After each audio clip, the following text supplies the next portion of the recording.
Aqui quem fala, eu já sabe tudo com mais um vídeo aqui no canal.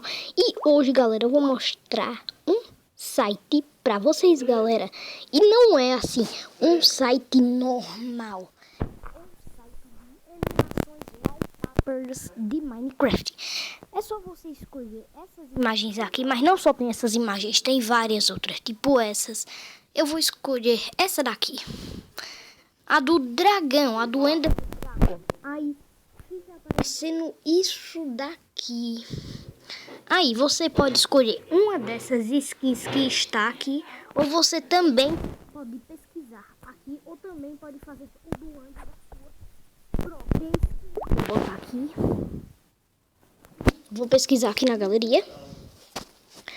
Pesquisar não, ver, né? Apertar aqui, Minecraft.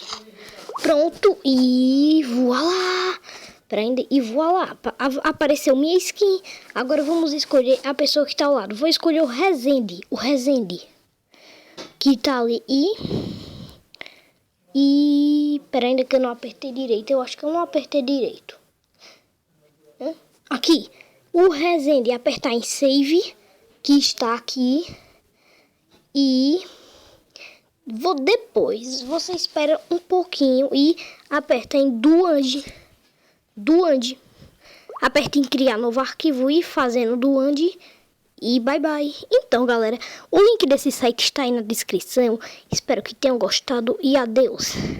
Essa foto animação ficou muito legal. Eu e o Resende de capuz. Então, isso foi tudo por hoje. Espero que tenham gostado. Esse site é muito fera. Deus.